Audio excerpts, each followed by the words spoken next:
Look at a map of the Middle East in 2025. Almost every country around Jordan is grappling with conflict, authoritarian crackdowns, or economic collapse. But Jordan is different. It remains unusually stable, despite facing some of the harshest pressures in the region. Jordan hosts large refugee communities, around 2.4 million registered Palestinians along with over 600,000 registered Syrians, while government estimates place the total closer to 1.4 million, and it endures severe water scarcity, with renewable supplies falling below 100 cubic meters per person per year. The key question is not only why Jordan survives, but how it manages to function as a neutral middle ground in such an unstable neighborhood.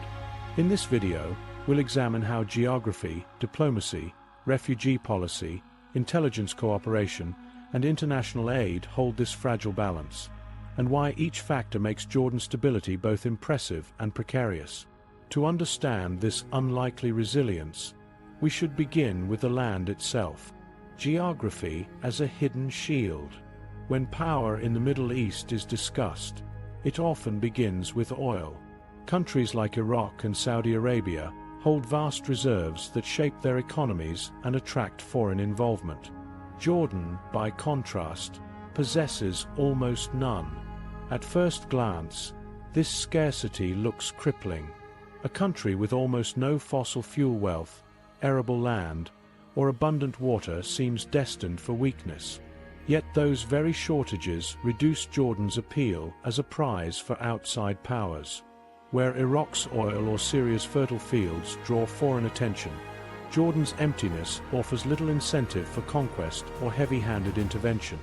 The physical landscape reinforces this effect. Over three-quarters of Jordan is desert, dry plateaus and arid expanses that stretch east to Iraq and south into Saudi Arabia. These areas hold no major rivers, few productive soils, and limited infrastructure. For centuries, armies have largely bypassed these tracts in favor of more resource-rich destinations. Today, this same geography continues to work as an uninviting environment for sustained military campaigns. Occupation of such terrain can be done, but at crippling expense. Water, shelter, and supplies must be transported at high cost, making it far less rewarding than controlling lands that naturally generate wealth. What little fertile ground exists supports Jordan's concentrated urban corridor. Most of the population clusters along the western edge of the country, running from the north through Amman to the south toward the port of Aqaba. Much of Jordan is simply too arid for dense settlement, which funnels communities into narrow bands of habitable land. While this creates reliance on imports for food and energy, it also delivers a subtle security advantage. Concentrated populations are easier for the state to govern. International reports from institutions such as the World Bank note that service provision and internal monitoring prove simpler when people are not spread thinly across large, rural territories. Jordan spends fewer resources securing its territory than neighbors whose populations are scattered across fertile valleys or long supply routes. This paradox extends to defense. The geography acts less like a wall and more like a calculation that shifts costs. Deserts raise the logistical burden on invading forces, reducing the incentive for adversaries to cross them in large numbers. Add to this steep features like the Jordan Valley escarpment near the Dead Sea, and natural barriers stack up. Armies can still enter, but holding the ground brings little material return. For Jordan, emptiness becomes an advantage. It discourages military appetite not because it guarantees safety, but because the balance of effort versus reward rarely favors outsiders. Internal stability also benefits. With Amman at the center of political and economic life, state authority radiates outward in a manageable way. The eastern desert provides a cushion that separates Jordan from the conflicts of Iraq, while to the west, the deep basin of the Jordan Valley slows rapid cross-border movement. Security services, working with this natural landscape, have been able to prevent the large-scale militant footholds that took root in Syria or Iraq. Geography does not make Jordan immune to threats, but when paired with professional intelligence networks, It has helped limit the spread of organized insurgency within its borders.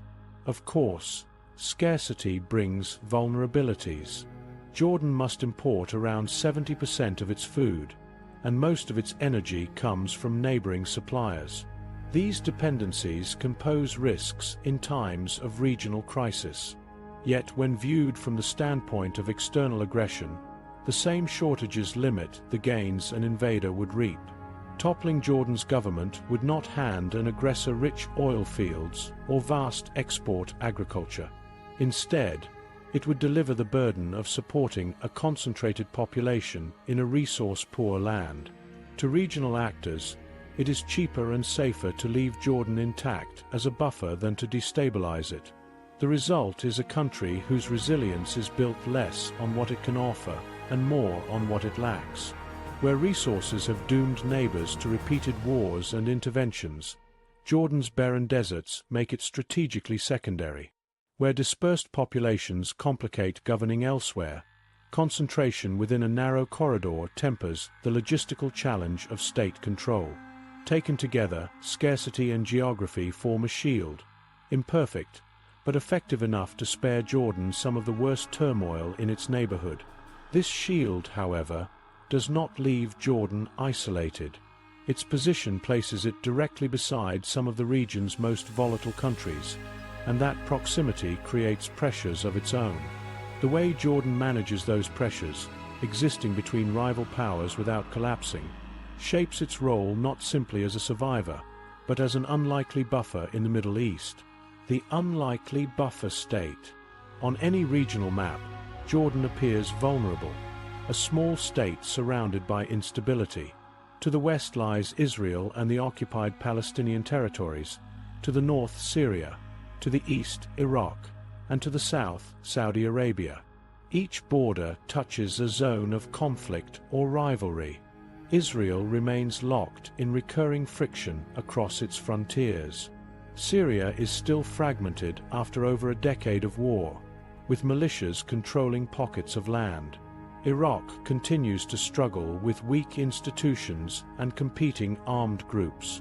Even Saudi Arabia, wealthy and more secure, is tied up in competition with Iran while pushing through major domestic reforms. Jordan occupies a narrow strip between them all. From a distance, it looks like a country destined to crack under regional weight. Instead, it has developed a distinct survival strategy. It functions as a buffer state. A buffer state is not defined by its military strength or resources, but by its ability to position itself between rivals. Jordan has repeatedly chosen not to lean fully into one camp or another.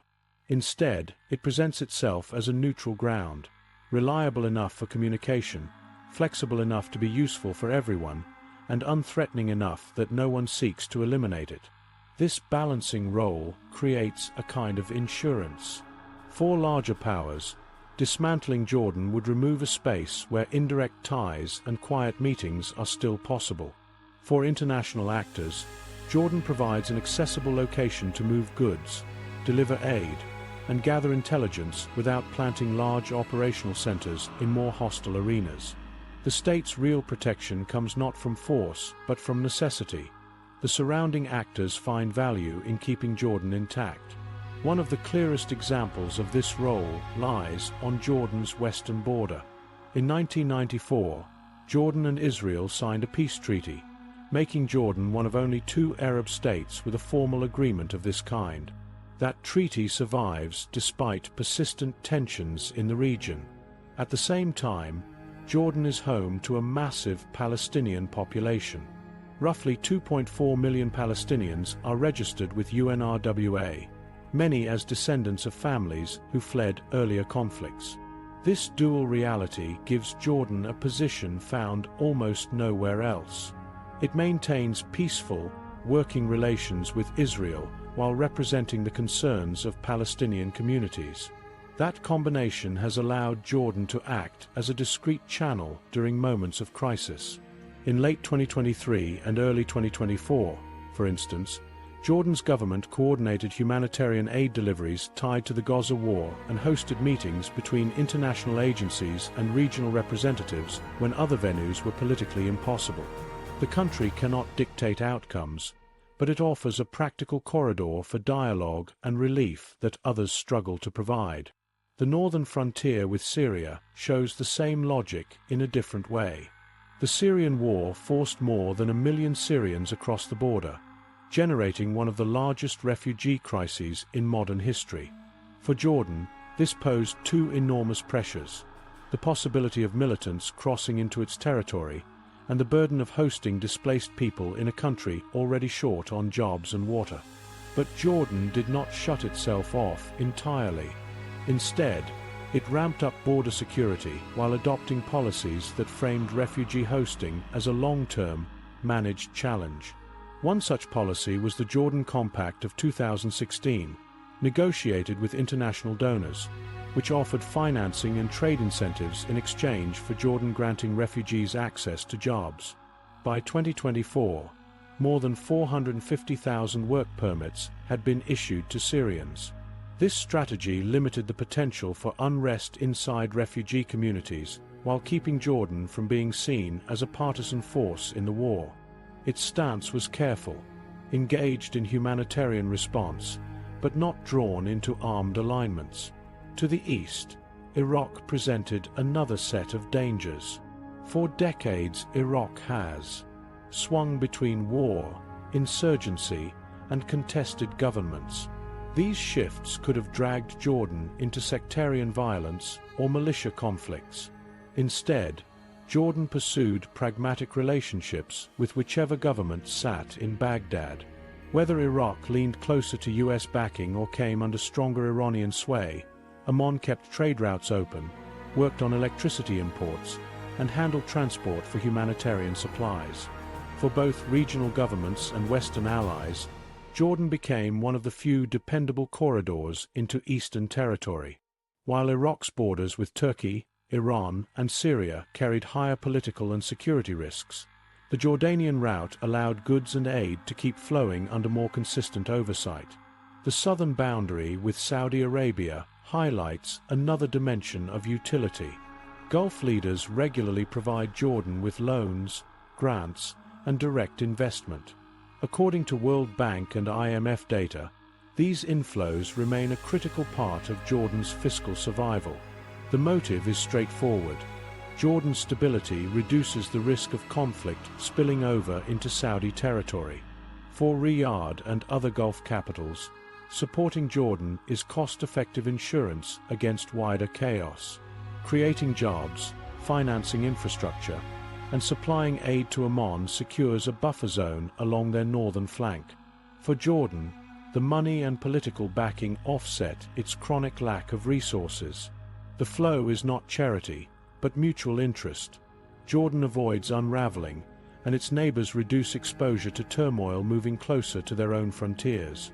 The common thread is consistency. Jordan attempts to be indispensable in modest, practical ways. It cannot enforce peace between rivals, but it can provide neutral ground. It cannot host endless flows of refugees without strain, but it can signal cooperation with international frameworks. It cannot match the firepower of its neighbors, but it can guarantee predictability. The sense that no matter how ferocious regional rivalries become, Jordan will not tilt suddenly into one camp. That record has built unusual credibility, especially in a region where trust is often absent. For Western governments, Amman is one of the few capitals in the Middle East that reliably cooperates on counterterrorism, refugee management, and humanitarian logistics. For rival regional players, Jordan offers a low-cost channel that avoids the political cost of meeting in one another's territory. This positioning produces tangible outcomes. International aid is more willing to pass through Jordan than through fractured states like Syria or Iraq. Diplomatic actors can gather in Amman when they cannot in Jerusalem or Baghdad. Refugees and displaced persons find shelter in Jordan, not without hardship, but with more organization than in many nearby countries. These roles attract resources that help keep the country afloat, while simultaneously elevating its strategic significance. No actor gains by unraveling the one place that provides them with a workable platform. Survival, in Jordan's case, depends on turning vulnerability into leverage. It does so not through dramatic military power or abundant natural resources, but by offering just enough utility to each side that dismantling it seems costly. The paradox is that neutrality requires constant motion. The monarchy, security forces, and diplomats must always manage external expectations while keeping internal stability intact.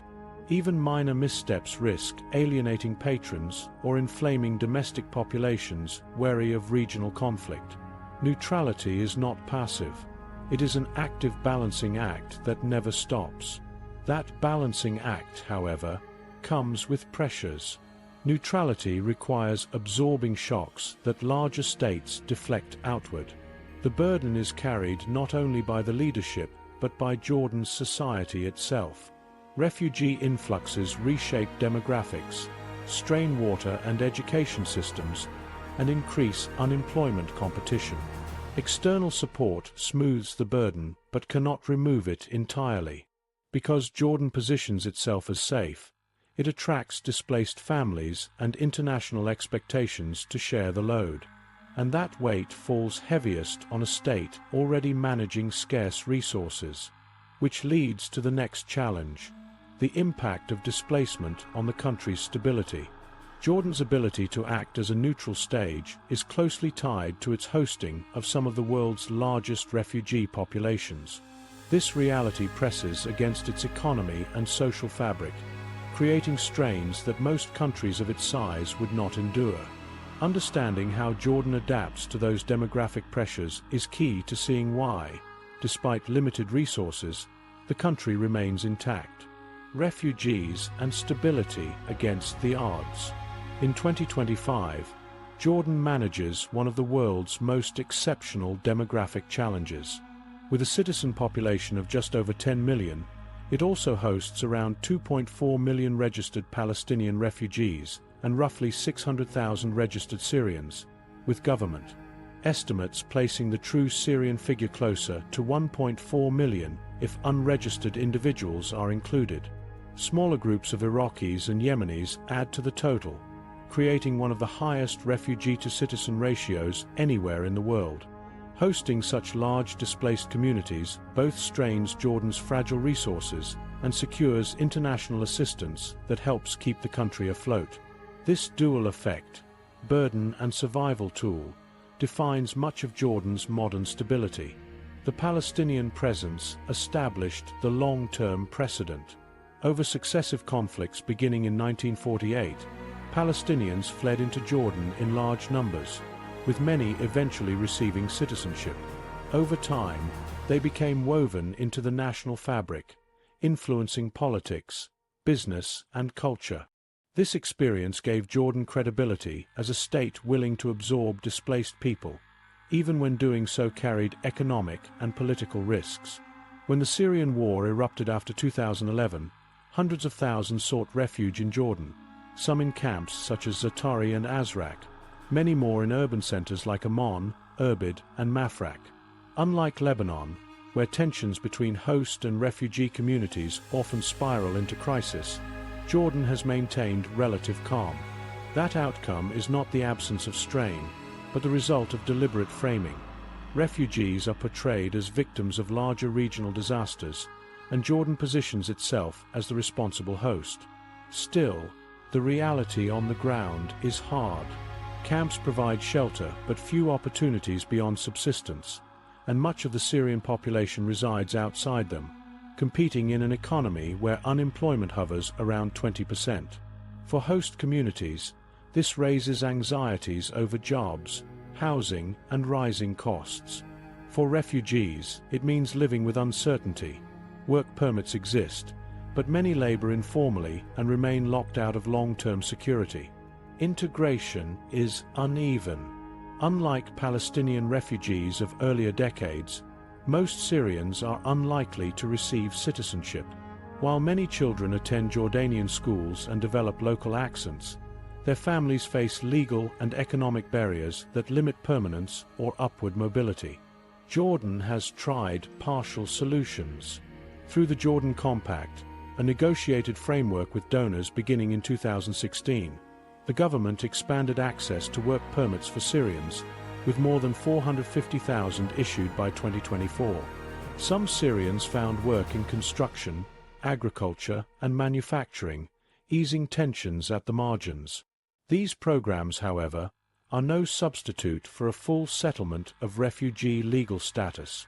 They create practical breathing space but leave many families in limbo, balancing on insecure jobs and temporary permissions. What prevents this immense demographic pressure from turning into collapse is the way Jordan channels it into international support. Hosting refugees produces moral and practical leverage.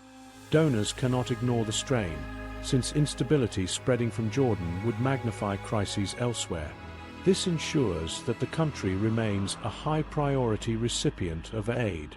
In recent years, Europe, Gulf states, the US, and UN agencies have provided billions in humanitarian and budget support. UNHCR and the EU fund education programs, healthcare, and infrastructure improvements designed to benefit both refugees and citizens, softening the risk of domestic backlash. Yet aid flows are uneven, and donor fatigue is rising. Funding levels for the Syria crisis response have dropped well below targets, forcing humanitarian agencies to cut food assistance and support programs. Policymakers in Amman must constantly remind international partners that Jordan's stability is not automatic. It requires sustained investment. This strategy has limits. A growing share of Jordanians see little improvement in their own lives, even as refugee numbers remain high. Housing in northern governorates is expensive, wages feel stagnant, and government services are stretched thin. Public frustration sometimes overlaps with political grievances, especially in moments of regional crisis. Protests in 2023 and 2024 linked anger over Gaza to demands for accountability at home, revealing how external conflicts, refugee policies, and internal repression intersect. Refugee hosting, then, acts only as a partial stabilizer.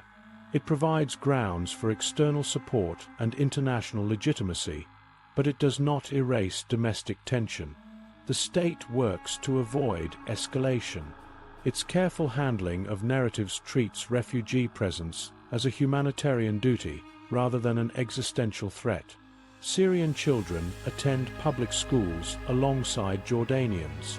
Clinics and hospitals provide services regardless of nationality.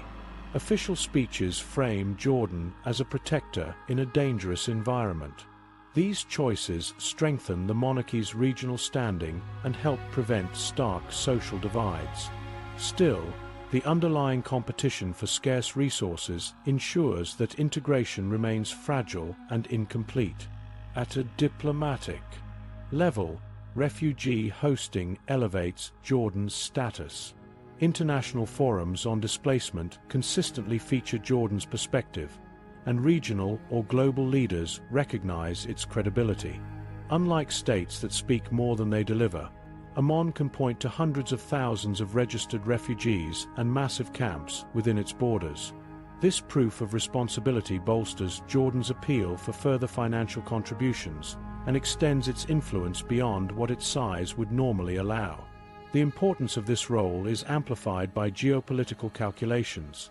If Jordan were to falter, the consequences would reach Europe, the Gulf, and Israel almost immediately. That shared risk guarantees that, despite reduced donor enthusiasm, Jordan remains too important to neglect. There is also an economic dimension, uneven though it is. In cities like Irbid or Mafraq, landlords, grocers, and transport operators benefit from refugee-related spending. Aid money recirculates through local markets. Syrian labor, although underpaid, enables some sectors to function where Jordanian workers are reluctant to accept low wages. These micro-level economic benefits do not erase overall strain, but they add reasons for many Jordanians to tolerate refugee communities despite frustrations. The arrangement may be grudging, but it has helped contain larger turmoil. Over time, the presence of displaced communities shifts everyday life in more subtle ways. Children from Syrian families grow up speaking like local peers, attending the same schools, and building shared experiences. While legal barriers persist, social links gradually knit communities together in daily routines, through classrooms, workplaces, and neighborhoods. These ties do not resolve the structural inequities, but they make open hostility less likely by normalizing coexistence. The longer these relationships extend across generations, the more they act as informal buffers against sudden unrest. The consequences of failure, however, remain severe. If aid collapses further, or if new waves of displacement follow regional wars, Jordan could face levels of strain no system can quietly absorb. As of 2025, the state achieves balance by catching just enough international support to offset its internal pressures. This fragile equation means Jordan's stability is tied as much to external patrons as to its own policies. Ultimately, refugees in Jordan embody a paradox. They stretch services, elevate unemployment competition, and deepen public frustration, yet they also tie the country to international networks of aid and diplomacy that help secure its survival. Hosting displaced communities is not simply a matter of charity. It is also a hard political calculation that helps maintain Jordan's role as a reliable, if fragile, anchor in the Middle East. But what truly binds that calculation together is the political system itself. To keep unrest from spilling over, Jordan relies on an institution capable of balancing both domestic pressures and foreign expectations. This institution is the monarchy, which shapes how the state adapts to pressures that might otherwise lead to collapse. The monarchy's balancing act. In a region where regimes often collapse under coups, uprisings, or sudden shifts in power, Jordan stands out for the continuity of its monarchy. While other states have cycled through military rulers, revolutionary upheavals, or collapsing authoritarian systems, the Hashemite dynasty has endured. Its stability comes from drawing legitimacy from several interconnected sources. The dynasty claims descent from the Prophet Muhammad's family, a lineage that provides symbolic religious weight but does not stand alone. Added to that are long-standing alliances with Jordan's tribal communities, which remain a foundation of political loyalty. Finally, legitimacy also rests on pragmatic adaptation, gradual reforms, careful communication with the public, and a readiness to adjust without threatening the monarchy's role at the center of national life.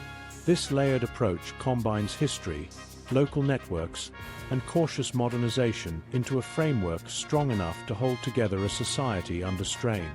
Tribal loyalty is perhaps the most durable of these anchors.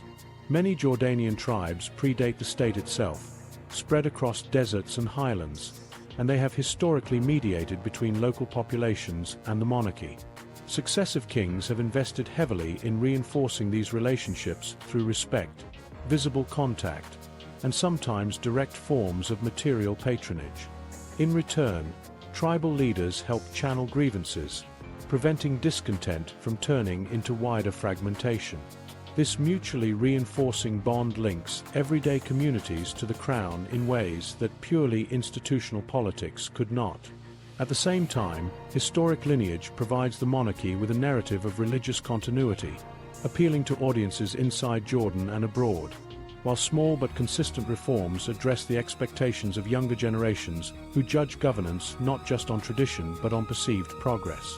Unlike rapid modernizers or coercive regimes elsewhere in the Middle East, Jordan has maintained cohesion by blending tradition with incremental change, avoiding extremes that often pave the way to collapse. The monarchy's second strength lies in how it handles pressure through controlled outlets. In times of economic hardship or political frustration, Jordanians protest, criticize policies, or voice dissatisfaction. Instead of meeting every challenge with blunt repression, the state permits limited demonstrations, outlets in parliament, and moments of sharp media commentary. This creates a managed release, where public anger is acknowledged rather than silenced entirely. The system is far from open democracy, but by tolerating symbolic resistance, the monarchy prevents grievances from hardening into organized rebellion. Critics often point out corruption, restricted freedoms, and limited job opportunities, yet the fact that those criticisms can be voiced, albeit under certain limits, distinguishes Jordan from neighbors where dissent is crushed and violence escalates. This strategy is calibrated. Anger is allowed to surface, but always kept under thresholds where it could threaten the core of the system. Within this strategy, gradual reforms play a targeted role. Since the late 1990s, Jordan has introduced changes in areas like education, renewable energy, and women's participation in politics. Parliamentary processes have been adjusted cautiously, usually in ways that signal movement without surrendering core authority. Speeches often highlight national unity and the promise of progress, helping to reassure citizens that reform is present, even when outcomes remain modest. These steps are not designed to satisfy every demand, but to demonstrate responsiveness. Younger Jordanians hear acknowledgement of their concerns, while conservative segments of society are not alarmed into opposition. By advancing at this measured pace, the monarchy navigates between groups with sharply different expectations, signaling both continuity and change without committing too fully in either direction. There are risks to this balancing act, and they are increasingly visible. During the Gaza War in late 2023 and into 2024, demonstrations across Jordan swelled, some sharply critical of the monarchy's policies and its ties with Israel. Authorities responded with tighter restrictions on certain political parties and a wave of arrests. These moves revealed that the regime still leans on repression when pressure grows too intense. Observers noted a narrowing space for dissent and a sense that tolerance has limits. Such episodes show both the resilience and fragility of the monarchy's approach. It can bend to accommodate frustration, but at moments of high tension, it snaps back into control, balancing survival against the risk of appearing too brittle. Security institutions reinforce that balance. The military and intelligence services remain deeply tied to the monarchy, not as detached instruments but as organizations built from the same tribal and community networks that anchor loyalty in the broader population. Officers and recruits understand allegiance to the state as aligned with allegiance to their kin groups, narrowing the space for coups or mass defections. In contrast to other states where armed forces have turned against rulers, Jordan's institutions see stability as collective survival.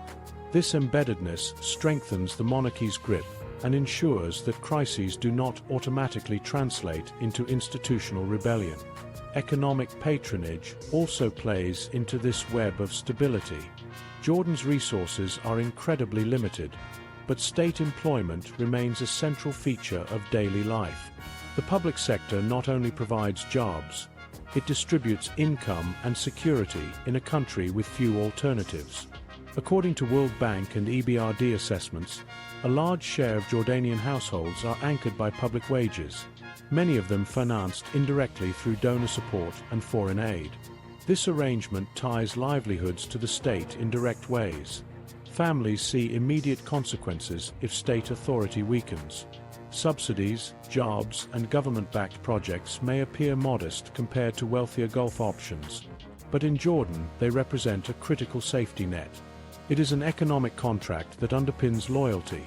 In exchange for survival and stability, citizens and tribes tie their fortunes to the continuation of the monarchy. National identity narratives reinforce these practical ties. The monarchy frames Jordan as relatively secure in a region filled with turmoil. Citizens are reminded that while living standards may lag behind the Gulf and political freedoms may fall short of Western ideals, Jordan remains intact where others have collapsed. Images from Syria's war or Iraq's insurgencies present stark contrasts to Jordanian relative calm. By positioning stability itself as the achievement of the monarchy, leaders foster a shared perception that peace and continuity, even with limitations, are preferable to the disorder that has engulfed neighbors. This reinforces a collective sense that safeguarding the throne is equivalent to safeguarding society itself. What emerges, then, is a system that persists not through absolute dominance, but through a careful layering of legitimacy, managed outlets for dissent, and practical patronage.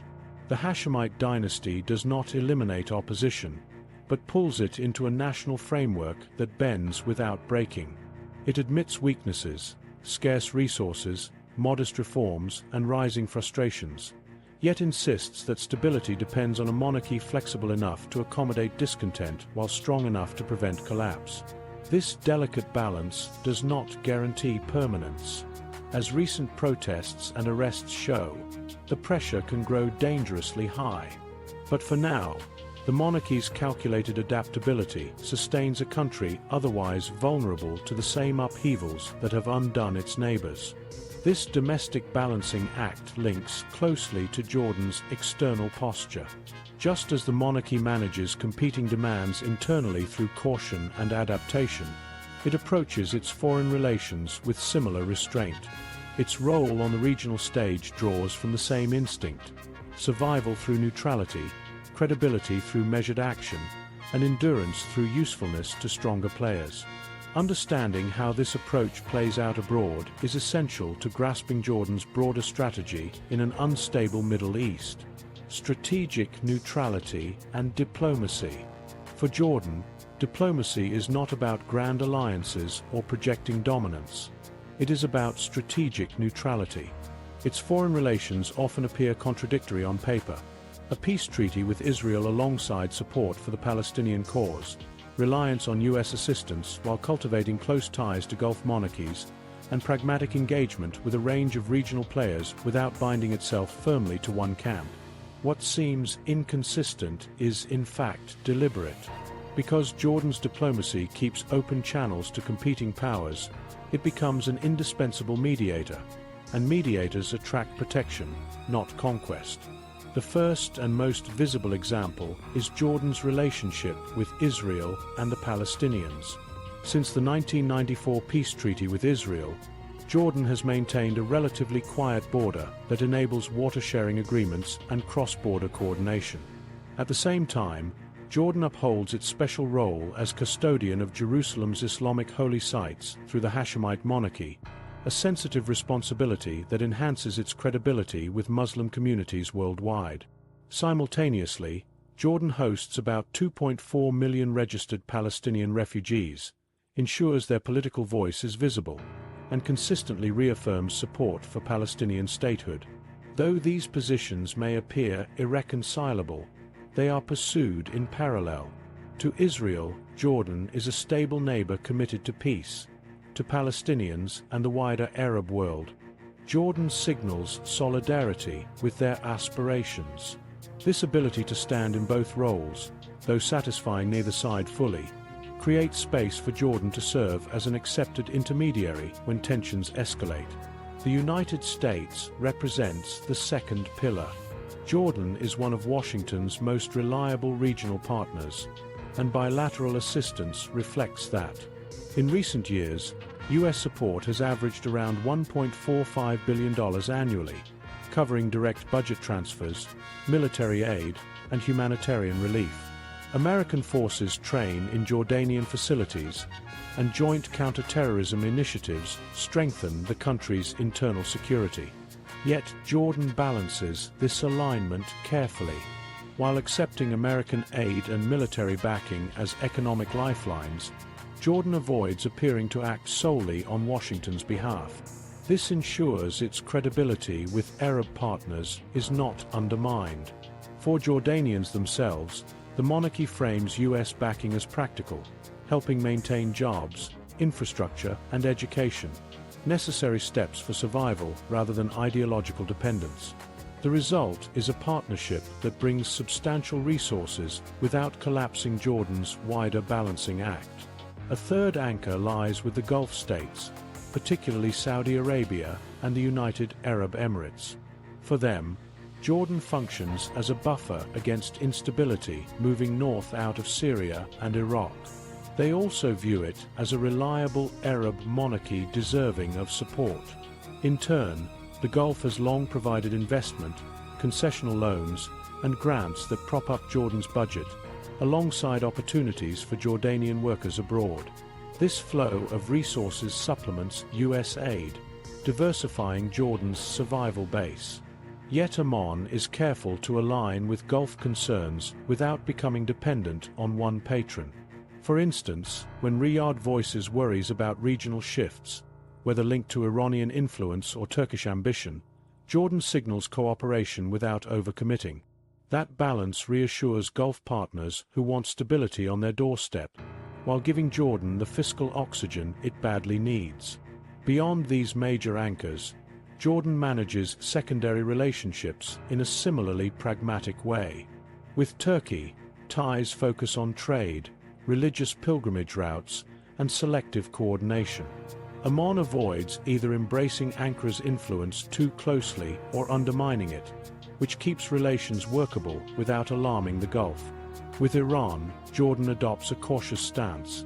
It generally avoids direct confrontation or inflammatory rhetoric, but it consistently opposes Iranian-backed proxies near its borders, especially in southern Syria.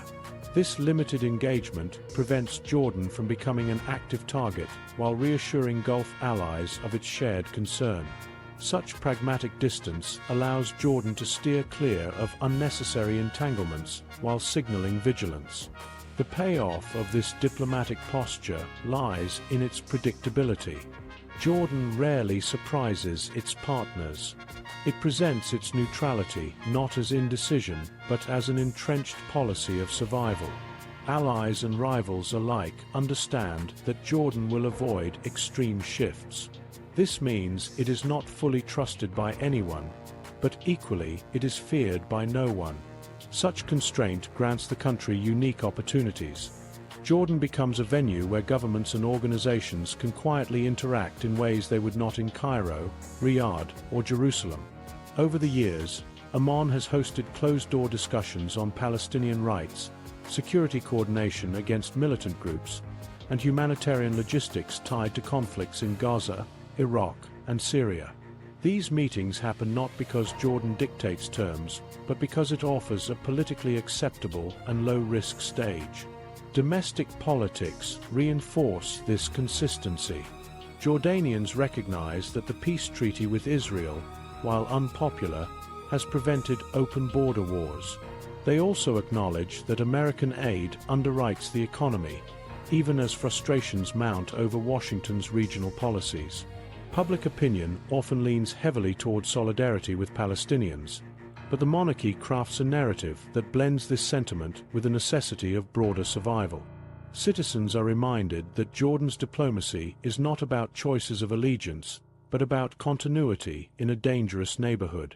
By embedding neutrality as a permanent identity rather than a temporary adjustment, the monarchy reduces the risk of major domestic backlash against its balancing act. Criticism does appear, and it often comes from multiple directions at once. Arab observers charge Jordan with being too close to Israel. Western institutions depict it as slow to reform, and Islamist factions accuse it of over-cooperating with the West. Yet Jordan quietly leverages this pattern. If every bloc is somewhat dissatisfied, none can credibly argue that Jordan has abandoned them entirely. In this sense, controversy becomes evidence of balance. The monarchy presents the discomfort as the price of stability, and stability as something worth defending, even at political cost. Financial assistance mirrors this balancing approach. The United States remains Jordan's largest single provider, but funding also comes from the European Union, Gulf donors, the IMF, and multilateral programs that target refugee relief. This fragmented but steady inflow reduces Jordan's vulnerability to any one actor removing support. Refugee hosting in turn strengthens Jordan's case for aid, as international agencies depend on Amman's cooperation to prevent crisis spillovers. Spread across multiple contributors, Jordan secures enough to keep services functioning and debts manageable, without exposing itself to domination by one side. By 2025, Jordan's neutrality operates not as a short-term tactic, but as a structured defense.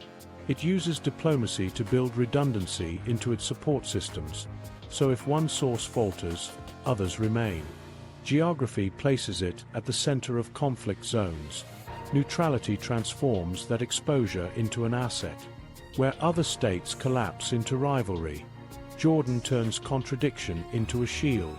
The contradictions: peace with Israel combined with Palestinian custodianship, American alliance alongside Gulf cooperation, do not erode credibility.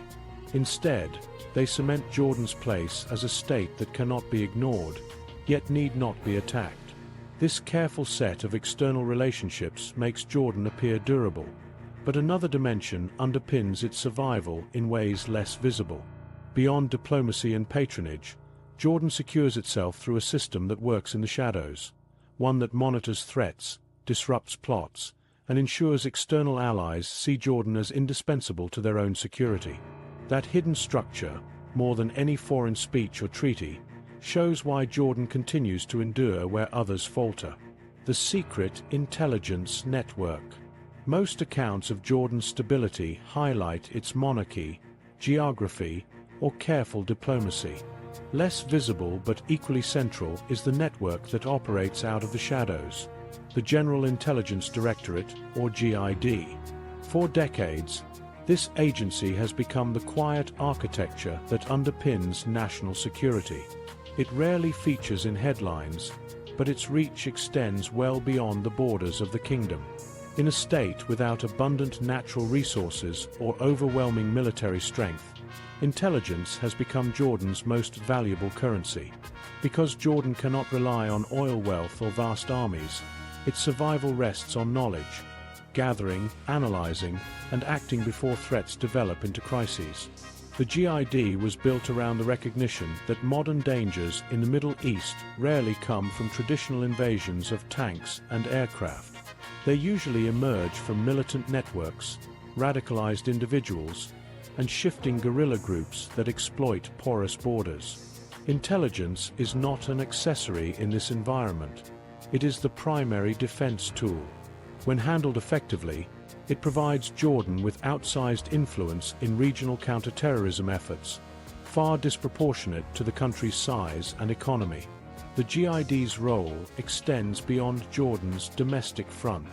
From its earliest days, the agency integrated itself into international partnerships that amplify its reach. Its closest coordination runs primarily with the United States, which regards Jordan as a frontline intelligence ally. Links also extend to the United Kingdom and Israel, creating a cooperative triangle in which Jordan contributes what larger powers often lack: local knowledge, linguistic expertise, tribal networks, and geographical access to conflict areas. Reports by sources such as the Washington Institute and USIP note that this access has repeatedly prevented blind spots in Western counterterrorism operations. Jordan's officers are valued not because they deploy massive resources, but because they offer the kinds of fine-grained information others cannot gather. Concrete examples illustrate this influence. During the rise of ISIS, the GID provided detailed tracking of foreign fighters moving across Iraq and Syria. More recently, in April 2025, Jordanian intelligence foiled an attempted sabotage plot that targeted key domestic infrastructure and had potential links to foreign networks, according to Arab news reporting. These cases captured international attention not only because they disrupted attacks, but because they confirmed Jordan's continuing role as a reliable intelligence contributor. Plots may not be stopped every time, but the GID's partner ties and local expertise have consistently helped limit damage and protect both Jordanian and allied interests. These partnerships are not only about security, but also about resources and protections that flow back into Jordan. Hosting joint intelligence operations and serving as a conduit for fast information sharing earns trust. That trust translates into concrete benefits: training programs for Jordanian officers, new surveillance technology, and steady financial support directed toward counter-terrorism units. In practical terms, Jordan receives material capabilities it could never afford on its own. In political terms, These collaborations reinforce the view among Western governments that Jordan's survival is a shared strategic priority. Domestically, the GID is deeply involved in preventing instability before it erupts. With millions of refugees inside Jordan and a youthful population vulnerable to unemployment, the risk of radicalization is constant. Analysts note that recruiters from militant groups attempt to exploit grievances in refugee camps and poorer urban neighborhoods. The GID closely tracks such environments, using both arrest powers and social pressure through tribal and religious leaders to dissuade potential recruits.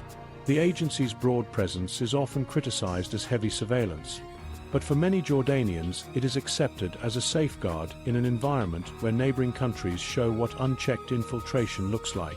Jordan's close cooperation with Israel remains one of the most sensitive aspects of its intelligence work. While the government publicly maintains emphasis on Palestinian rights, behind the scenes the GID and Israeli intelligence agencies exchange valuable information about militant activity, cross-border trafficking networks, and threats that could destabilize both states. Israeli officials see Jordan as a protective outer shield, while Jordan benefits from avoiding direct enmity across its western frontier. This cooperation, however, is deeply unpopular with Jordan's citizens, especially given growing tensions linked to Gaza and the West Bank.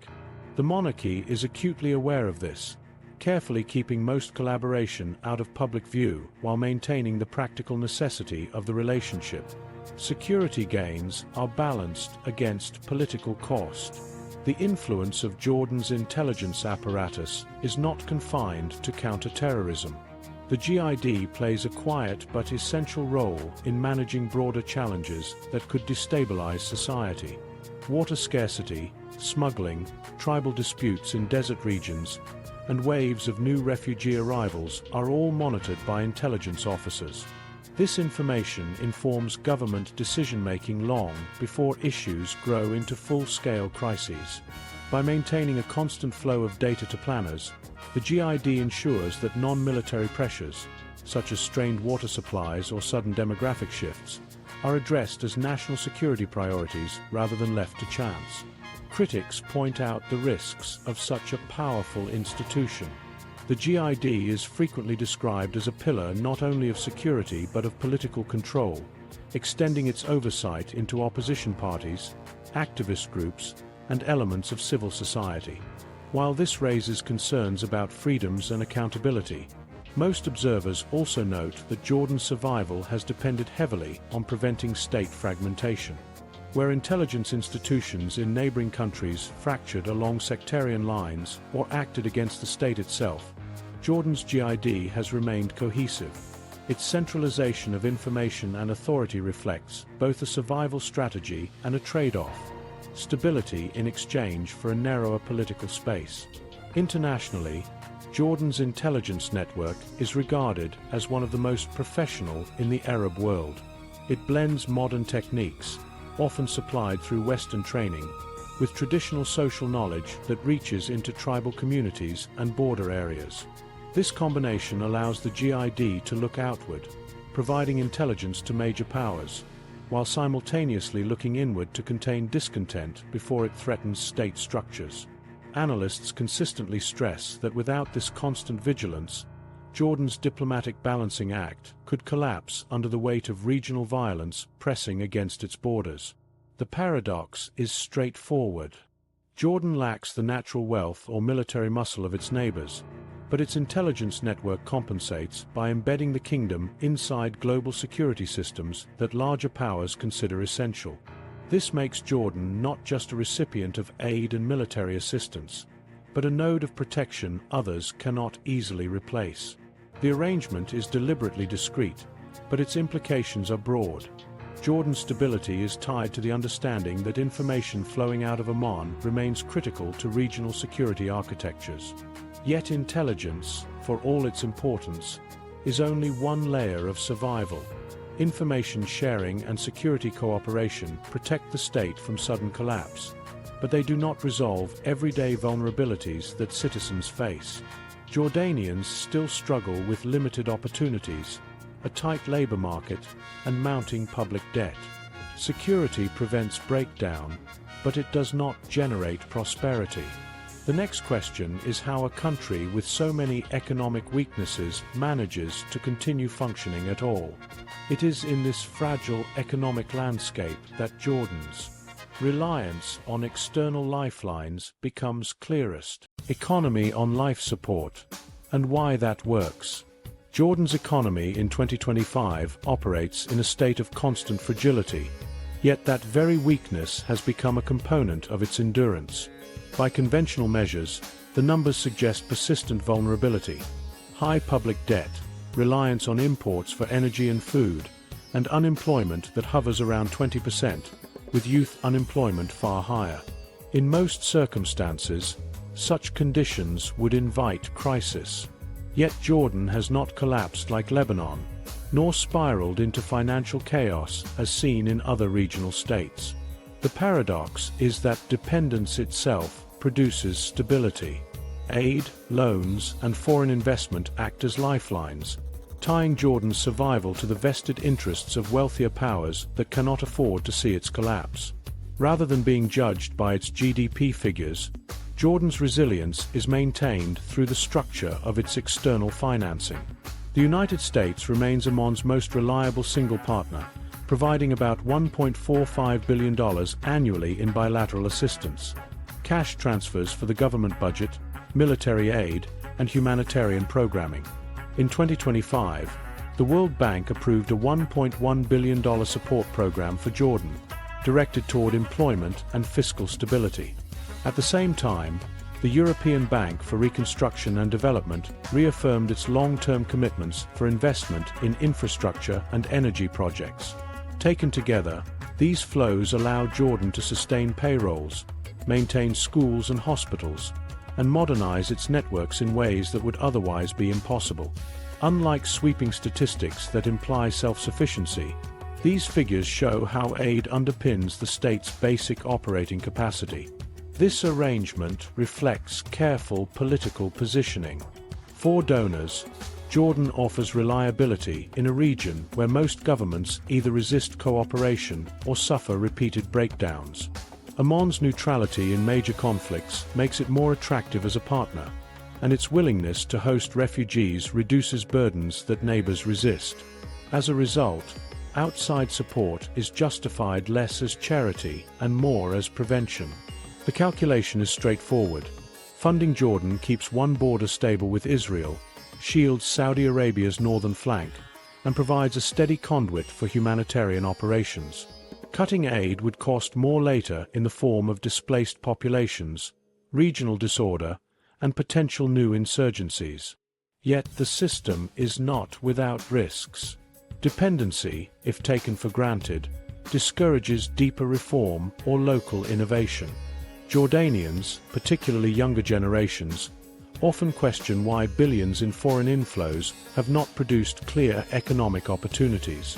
They face inflation, gaps in employment, and the costs of imported goods without seeing long-term structural change. Moreover, donor priorities can shift. In early 2025, partial freezes in USAID disbursements, reported by agencies like UNRWA, caused sudden disruptions in education and development programs. This demonstrates that while the external safety net is strong, it is not infallible. Jordan's leaders must constantly nurture ties to preserve flows that remain subject to political debates abroad. Inside the country, the impact of aid is felt most visibly in the public sector. Government jobs, funded directly or indirectly through donor-backed budget support, are the backbone of employment. Salaries for teachers, civil servants, and administrators are sustained not by domestic revenue alone, but by these external inflows. For families across the kingdom, this provides stability even when broader growth is slow. The relationship creates an implicit bargain. Public sector employment is not efficient, but it secures households and links their survival to the survival of the state. International aid effectively anchors loyalty at the most practical level, through monthly wages. Beyond the public payroll, refugee assistance remains another key channel. Programs supported by UNHCR and the European Union target both refugees and host communities, financing education, housing subsidies, and local infrastructure in northern towns where displaced populations are concentrated. This design reduces tensions between citizens and newcomers by ensuring that aid benefits both. Schools, for example, add classrooms that serve Syrian children but also expand capacity for local Jordanians.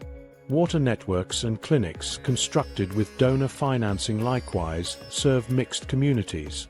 These dual-use investments transform international funding into visible services that ease everyday frustration. Without them, the burden of more than 1 million Syrians, alongside Palestinians and Iraqis, would risk sparking explosive resentment. Aid diversification further reduces vulnerability. American packages arrive in predictable multi-year agreements. Gulf governments add periodic cash infusions or fuel subsidies, and multilateral institutions provide long-term infrastructure loans. Each stream has its own timeline and conditions, making sudden collapse less likely. If one partner reduces support, others remain engaged. This pattern mirrors Jordan's diplomatic strategy, never fully dependent on any single axis, but receiving enough from all to maintain balance. In economic terms, this creates redundancy, a system where the fall of one pillar does not bring the entire structure down. Compared to neighbors, Jordan enjoys a unique status in donor eyes. Lebanon receives assistance, but faces demands for deep reforms it has repeatedly failed to meet. Iraq commands resources, but is constrained by internal chaos. Jordan, by contrast, is judged by simpler standards. Continue to keep borders calm, accept refugee inflows, and avoid identifying too closely with one regional faction. As long as these conditions hold, support continues, regardless of stalled growth or repeated deficits. International partners judge its role not by prosperity but by stability, and stability remains the monarchy's greatest selling point. On the ground, these dynamics shape how Jordanians interact with their government. Citizens know that their living standards cannot compare to the Gulf. But the reference point is not Dubai. It is Damascus or Beirut. Even amid frustration, many Jordanians see value in a state that secures consistent schooling, electricity, and fuel deliveries rather than collapse. This sense of lesser chaos underscores the social contract. People expect difficulties but accept them as preferable to the alternatives visible just across the borders. Modern aid also targets selective modernization projects, often as symbols of progress. Renewable energy plants in Ma'an and digital startup incubators in Oman receive donor funding to showcase gradual reform. These projects employ some Jordanians and create talking points for officials, while reaffirming to international financiers that the government remains committed to adaptation. Realistically, these sectors remain small in economic weight. However, they serve another purpose. They provide signs of progress that prevent despair, encouraging skilled youth to believe in cautious improvement rather than treating the system as permanently stagnant. The essence of Jordan's economy is therefore paradoxical.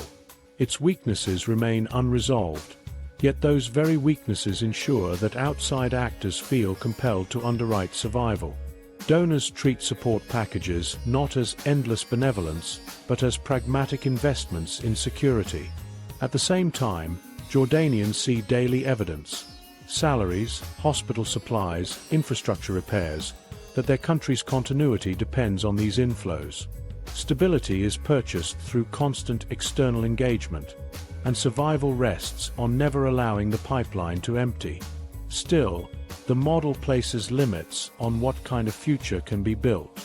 Jordan survives, but it does not generate prosperity on its own terms. Progress requires managing the tension between stability and change. The monarchy must continue to absorb aid while showing allies that society is not frozen in place. Too little reform risks alienating international partners. too much could unsettle the domestic balance. It is within this narrow space that the next dimension of Jordan's endurance emerges: gradual efforts at modernization. Here, too, Jordan seeks to distinguish itself from neighbors, introducing reforms and innovation in measured steps that prevent instability while signaling movement forward. Modernization without revolt. Jordan's modernization unfolds carefully, marked by steady steps designed to reduce the risks that have destabilized so many of its neighbors. Instead of sweeping reforms or sudden leaps, its leadership frames progress in slow increments, building sectors that hint at future opportunity while keeping political and social stability intact. Three areas showcase this approach most clearly: the growth of a small but vibrant technology sector, steady expansion of renewable energy, and measured political reforms that adjust representation without appending authority. In the technology field, Amman has gained a reputation as a regional hub for startups in finance, e-commerce, and education platforms. Co-working spaces and incubators attract young graduates who might otherwise face unemployment rates that approach 1/3 of their age group. To support these ventures, Jordan established programs with international partners, including the Innovative Startups and SMEs Fund, ISSF, which in 2023 launched ISSF 2.0 with $50 million in financing supported by the World Bank. These initiatives do not overturn structural challenges, but they give young people a visible outlet for ambition, while proving that Jordan can align with practices valued by international investors. The tech ecosystem is still limited in scale, only employing a small fraction of the population. But in a labor market where opportunities are scarce, it carries outsized symbolic weight. It suggests that adaptation is possible under careful management, even in a resource-poor state. The renewable energy sector reflects the same calculation. Lacking the oil wealth of its neighbors, Jordan historically imported most of its fuel, leaving the national budget heavily exposed to price spikes. To address this, the government steadily expanded investment in solar and wind power, with financing from institutions such as the European Bank for Reconstruction and Development, EBRD, and the World Bank. Southern regions like Marne now host large solar plants, and the Tafala wind project added thousands of megawatts to the grid. By 2025, renewables account for close to 20% of Jordan's energy mix, with planners targeting 50% in the coming decade. These projects do not deliver energy independence, but they reduce the scale of dependence on imports and align Jordan with international climate and financing goals. Just as important, they demonstrate that modernization in energy can be pursued in stages, lowering costs while ensuring reliability. As with startups, the sector is modest but built to last, avoiding shocks to existing systems. Political reform has followed the same restrained rhythm. The monarchy has introduced incremental adjustments rather than wholesale change, reshaping electoral laws, modestly expanding parliamentary seats, and promoting opportunities for women and youth. The EBRD's governance assessments highlight both the progress and the limits of this approach, noting that reforms often improve representation and predictability while leaving underlying deficits intact. What matters in Jordan's case is not how deep the reforms go, but how they are sequenced. Each small adjustment sends a message of responsiveness without exposing the political system to the surges of upheaval seen after the Arab Spring. The monarchy allows controlled protest, negotiates subsidies or wage increases during tense periods, and then introduces legal or electoral tweaks that absorb criticism. These shifts reduce the risk of backlash compared with rapid, unmanaged shocks, but they are no guarantee of stability. They buy time, and time enables the monarchy to hold its position at the center of national life. This gradual formula does not work without tension. Jordanians, especially younger generations, want faster opportunities and greater freedoms, while conservative constituencies worry that even small reforms erode tradition. The monarchy positions itself between these camps, signaling change to one side while reassuring the other that stability will not be sacrificed. Here, the cautious pace acts as a survival tool, not because it secures universal satisfaction, but because it prevents rapid divisions from tearing apart the system in one strike. The lesson of collapse in Syria and recurring turmoil in Egypt remains close enough to serve as constant warning. Jordan's reforms may be narrow, but they appear deliberate rather than rushed, giving citizens the sense that some degree of motion is always present. Youth engagement illustrates this dynamic well. Government programs tied to job training, entrepreneurship competitions, and volunteer initiatives keep younger citizens connected to the idea of reform. Such programs are not transformative. Unemployment among youth remains stubbornly high. Yet their visibility matters. They reinforce the perception that leadership is listening, and that openings into newer sectors, particularly the digital economy, exist. By offering incremental involvement rather than ignoring the frustrations of its youngest population, the state softens risks of sudden politicization. Change is expected to be gradual, and that expectation itself lowers the pressure for immediate revolt. Tourism rounds out this modernization framework as a secondary, but fragile, source of income. Attractions like Petra and Wadi Rum contribute significant revenue in good years. Infrastructure projects and marketing campaigns present the industry as evidence of progress by linking Jordan to global flows of travel. Yet international agencies note how sensitive the sector is to regional instability. Visitor arrivals collapse during conflicts in Gaza or Syria, showing how vulnerable tourism is to events outside Jordan's control. For modernization, tourism matters less as structural transformation and more as a reminder of how external shocks can undo gains that take years to build.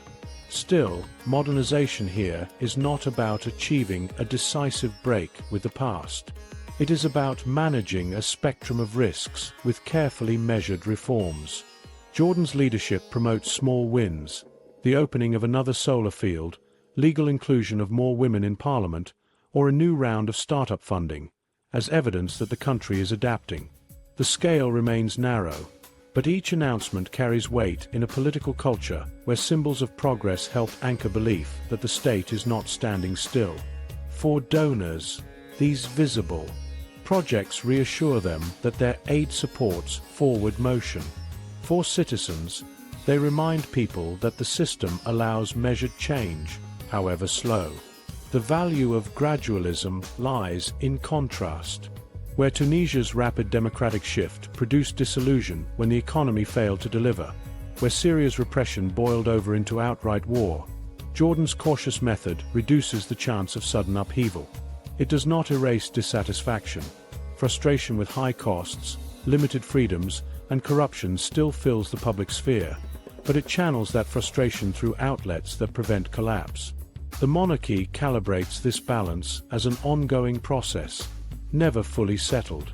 Each step forward buys a period of relative calm, and cumulative gains create the sense of progress without destabilizing entrenched institutions. By 2025, the results are visible but incomplete. Jordan supports an emerging digital startup scene, develops renewable energy as a national necessity, and introduces reforms that reshape parliamentary representation at the margins. None of these achievements transform the state into a prosperous democracy, but together they sketch a picture of controlled evolution. Ordinary Jordanians still wrestle with unemployment and high living costs, yet many accept the current path as a safer course than the turmoil consuming nearby states. Stability, rather than prosperity or political freedom, remains the monarchy's strongest offering, and modernization serves to reinforce rather than replace it. The durability of this balancing act, however, will be tested by the one challenge no incremental reform can escape: the scarcity of water. Environmental stress presses against every sector of Jordanian life, from agriculture to refugee hosting, and it grows sharper each year. How the kingdom responds to this resource crisis will define whether gradual progress can withstand the harshest threat facing the state today: climate stress and water wars. Jordan's greatest natural challenge is not oil dependency or food imports, but water. Few countries on Earth face such extreme scarcity. By 2025, renewable freshwater resources in Jordan measure roughly 93 cubic meters per person per year, a figure cited by Alliance for Water and far below the 500 cubic meters threshold that experts classify as absolute scarcity. To put this into perspective, many European states have more than 10 times as much water available per capita. For Jordan, this means agriculture is limited, urban supply is constantly rationed, and even small changes in rainfall have outsized impacts. Every year of hotter summers, erratic precipitation, and steady population growth pushes the country closer to the edge. Ordinarily, such scarcity would be expected to trigger social collapse or widespread unrest. The logic is stark. When households cannot reliably secure water, social trust wears thin, and political pressure builds. In parts of North Africa and the Middle East, water shortages have compounded public anger and contributed to conflict. Jordan, with millions of refugees added to its fragile mix, should, by these measures, be one of the first states to break under climate stress. Yet it hasn't. Instead, scarcity has become another factor Jordan turns outward into opportunity. It has built strategies that frame water not only as an existential problem, but also as a lever for diplomacy and funding. Geography plays a central role in this posture. The Jordan and Yarmouk rivers connect Jordan to Israel and Syria, while deeper aquifer systems tie into regional flows shared with Saudi Arabia and Iraq. What makes Jordan distinct is how its government has treated this position as a platform for coordination, rather than for confrontation. Survival depends on drawing partners into shared management. For example, Israel has far more advanced desalination capabilities along the Mediterranean, while Jordan has ample solar potential. Over the last decade, proposals linking water and energy have been repeatedly discussed. Jordan providing renewable power in exchange for desalinated water from Israel. Pilot projects and cooperation schemes continue to be negotiated, though large-scale trade remains politically sensitive and not yet fully implemented. The point is less about the size of exchanges than about their symbolism. Even when political relations strain, water needs create channels that keep dialogue open. Scarcity therefore functions as an incentive for states to cooperate where they might otherwise disengage. At the same time, Jordan has committed itself to ambitious projects internally. The most prominent is the Aqaba, Ammon Water Desalination and Conveyance, AAWDC, project, often referred to as the National Carrier. This massive initiative aims to use Red Sea desalination in Aqaba to supply the capital and central governorates with hundreds of millions of cubic meters of water annually once completed. International development banks, including the World Bank and EBRD, have already signaled financial support, recognizing that Jordan's stability hinges on securing such an infrastructure backbone. Parallel to this, Jordan has significantly expanded wastewater treatment and reuse. Treated wastewater now accounts for a growing portion of agricultural supply, allowing scarce freshwater to be reserved for households. These measures are not enough to erase scarcity, but they illustrate an approach where each technical step buys time and sustains credibility with donors. These projects are underwritten by external assistance, precisely because the international community has identified Jordan as a frontline state for climate adaptation. The World Bank, GIZ, and other partners funnel money into water management, irrigation efficiency, and climate-resilient infrastructure. For donors, Jordan is both a humanitarian necessity and a practical laboratory. What works here? Low-cost desalination, drip irrigation, aquifer monitoring, can inform responses in other water-stressed regions. Billions have been pledged toward resource resilience because the cost of Jordan's collapse would ripple far beyond its borders, bringing new refugee flows and regional instability. This outside commitment transforms one of Jordan's deepest weaknesses into yet another form of leverage. At the societal level, scarcity has shaped daily behavior in ways few outsiders realize. Water in most cities is distributed on strict schedules. Many households receive pipe flow only once a week, storing supply in rooftop tanks until the next distribution cycle. Over time, this has created a widespread conservation culture. Families budget water as carefully as food or income, and conservation lessons are taught to school children from a young age. For citizens, the scarcity is normalized as part of life. This culture of acceptance reduces immediate pressure on the state, lowering the risk of unrest tied to every drought. Yet this resilience is limited. Local habits can stretch resources but cannot solve structural deficits. Without international cooperation and aid-funded infrastructure, cultural adaptation alone would not secure Jordan against crisis. Even with these adaptations, water remains a persistent trigger for discontent. Protests occasionally emerge in farming regions like the Jordan Valley, where allocations for irrigation fall year after year. Urban residents voice frustration over rationing during heat waves, while camps hosting Syrian refugees face sanitation challenges when supplies are stretched. The state usually responds with quick-stop measures, temporary tanker deliveries, subsidies, or announcements of accelerated investment, but it also reshapes public perception to prevent anger from consolidating into political revolt. Official messaging consistently frames shortages as a shared national trial, with the monarchy reminding citizens that Jordan is not alone but supported by international allies investing directly in solutions.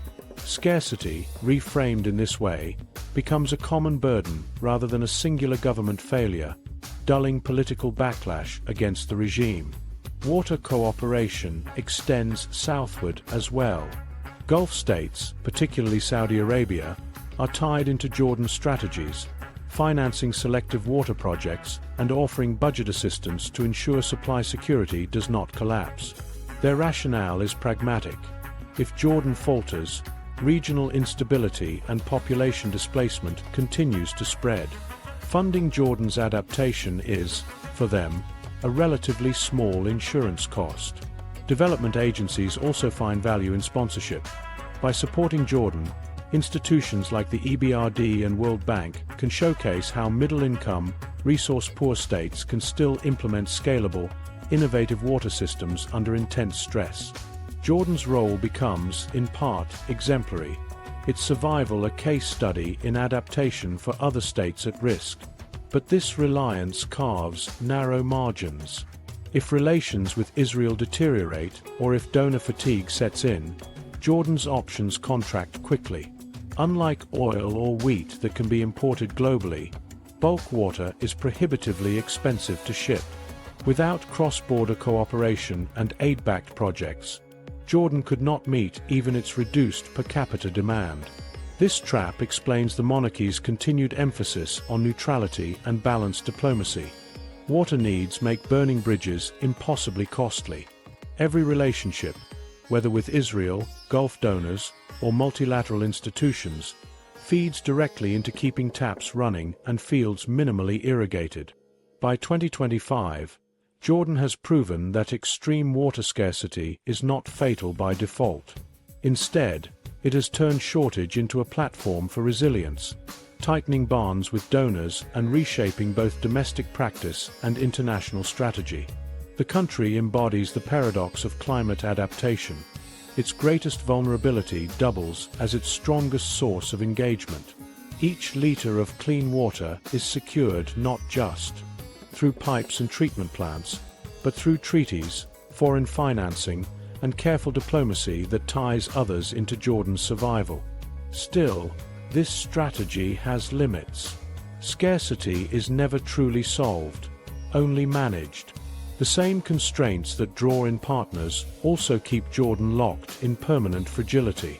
Any disruption to this network of cooperation could quickly unravel stability. The water story, then, is not one of triumph but of delicate balance, where vulnerability itself is leveraged as insurance. And this balance feeds into the broader reality of the kingdom. Endurance built on contradictions, where strength hides in weakness and survival is constantly negotiated. It is within these contradictions that Jordan's broader trajectory comes into focus. A nation that persists not because of its abundance, but because of its ability to make scarcity itself a foundation. Yet even with these successes, questions remain. Questions about how long this delicate arrangement can hold as pressures from refugees, climate, and regional politics intensify. The fragile future. Jordan's future is best understood not as secure, but as contingent. The systems that have kept the kingdom steady are tied to conditions beyond its control. Fragility does not mean collapse is imminent, but it signals that the stability admired today could shift quickly if just a few major pressures converge. Three particular risks stand out as decisive for what lies ahead: the strain of refugee fatigue, the intensifying impact of climate and water scarcity, and the likelihood that renewed regional conflict will again spill across Jordan's borders. The first risk lies in the pressures created by refugees, both for Jordanian citizens and for the state. Hosting displaced populations has defined Jordan's role for decades. First Palestinians, then Iraqis, more recently Syrians and Yemenis. Yet the patience that made this hosting possible has limits. Urban Jordanians confront crowded classrooms and clinics, while job competition rises in low-wage sectors. Polling and local reporting show that many citizens perceive aid as favoring refugees at their expense. International funding softens some of the burden, but donor-driven assistance does not fully erase the impression of strain. Even as programs deliver food assistance and subsidized housing, the visibility of high unemployment fuels resentment, particularly in northern governorates near Syria. Fatigue is not just among citizens. External donors also show signs of weariness. Agencies such as ANRA and UNHCR reported funding shortfalls in 2024, forcing cuts in cash support for refugee families inside Jordan. A further dip in donor commitment could push needs back into Jordan's limited domestic budget, turning solidarity into wider frustration. The risk is not that the refugee presence itself topples the system, but that accumulated grievances over time may erode the legitimacy of a state already stretched thin. The second risk is climate, exacerbating the kingdom's chronic water scarcity. Jordan stands among the most water-deprived states in the world. Renewable water availability is now below 100 cubic meters per person annually, a level the Alliance for Water identifies as absolute scarcity. The consequence is that households in Amman often receive piped water for only one day each week, and farmers in the Jordan Valley face further cuts to expected irrigation. Currently, international partners help offset these shortages. Projects like the National Water Carrier from Aqaba receive major financing commitments from bodies such as the World Bank, seeking to expand desalination infrastructure. Climate forecasts, however, predict hotter summers, smaller aquifer recharge, and greater variability in rainfall. In analysis published by GIZ and echoed in Jordan's National Water Master Plan, even moderate warming scenarios project further declines in sustainable supply. Such pressures will only deepen Jordan's dependency on energy water agreements with Israel and Gulf-funded investments. The structure works when politics are stable, but any breakdown in cooperation risks turning water scarcity into a crisis of immediate survival. Jordan cannot store or import its way out of this bind. It must rely on continued goodwill from outside actors. The third decisive risk lies in Jordan's neighborhood. Proximity to conflict has been both a source of danger and a driver of its role as a buffer, but renewed escalation may outpace what neutrality can manage. Syria remains fragmented. Armed groups persist across the southern frontier, while reconstruction remains piecemeal and governance inconsistent. Iraq continues to wrestle with factional militia control and unrest that undermines its formal government, generating uncertainty along Jordan's eastern trade routes. The Palestinian-Israeli conflict remains the most volatile and unpredictable. USIP and Al Jazeera analyses in 2024 emphasize the likelihood of repeated Gaza escalations and West Bank crackdowns, each with potential to reverberate inside Jordan, especially with its large Palestinian origin population. When wars surge nearby, refugees move quickly, often toward Jordan first. Humanitarian corridors then fall on Amman to absorb, as they have in every major crisis across the past half-century. Neutrality, while protecting Jordan from being targeted directly, does not stop populations or militancy from spilling over borders. Each conflict spike means renewed strain on security, services, and political calm. The fragility of Jordan's trajectory, therefore, rests on these interlinked challenges. Refugee fatigue and donor shortfalls press against society's tolerance. Climate change and water scarcity strain the state's core resources, and renewed conflict around its borders promises continued shocks. Each vulnerability is partially managed by Jordan's adaptability, but ultimately tied to the decisions and priorities of external actors. The kingdom's resilience has been genuine, but it is best described as conditional, dependent on steady assistance, sustained cooperation, and regional crises that can be contained rather than escalated. Such dependence exposes an uncomfortable truth. The future cannot be secured by Jordan alone. Its monarchy, security institutions, and citizens all contribute to stability, but survival depends heavily on whether donors believe that continued aid matters, whether climate projects are financed on time, and whether conflicts remain limited enough to manage. This places the kingdom in a constant state of negotiation, where every year brings reminders that survival is earned, not assured. In this sense, Jordan's story is not only about resilience, but about the limits of resilience. The state has transformed scarcity into leverage and neutrality into influence. Yet these tools deliver stability only while external commitments hold. Refugee hosting anchors aid flows, water scarcity secures development bank investments, and intelligence sharing cements Western security partnerships. But each strength could weaken if partners recalculate their interests. The durability of Jordan's balance depends less on internal choices than on whether the international community continues to treat Jordan's survival as something worth underwriting. All of this culminates in a central warning. Jordan's system works, but it works under conditions that may not last. Refugee fatigue could thin international support. Climate shocks will intensify regardless of politics. Regional conflicts will continue to flare without resolution. Together, these pressures form the outline of a fragile future. They indicate that the country's next decades will not be defined by whether it adapts, but by whether adaptation is enough to match accelerating crises. The lasting question is therefore clear. How long can a strategy built on external commitments and careful balancing hold when climate and geopolitical shocks rise? It is this uncertainty that defines the real test for Jordan's future. And it is from this point of fragility that a broader reflection emerges on what the country reveals about survival in the Middle East today. Jordan demonstrates how weakness itself can become a strategy. Scarcity, refugee pressures, and economic dependence, conditions that should break a small state, are instead turned into leverage through alliances, aid, and careful neutrality. Even its most pressing vulnerability, with renewable water supply dropping to around 93 cubic meters per person per year, is managed as a reason for international support rather than as an inevitable path to collapse. This balance is effective but precarious, durable for now, fragile by design. Which of Jordan's survival strategies surprised you the most? Its diplomacy, its intelligence network, or its reliance on international aid?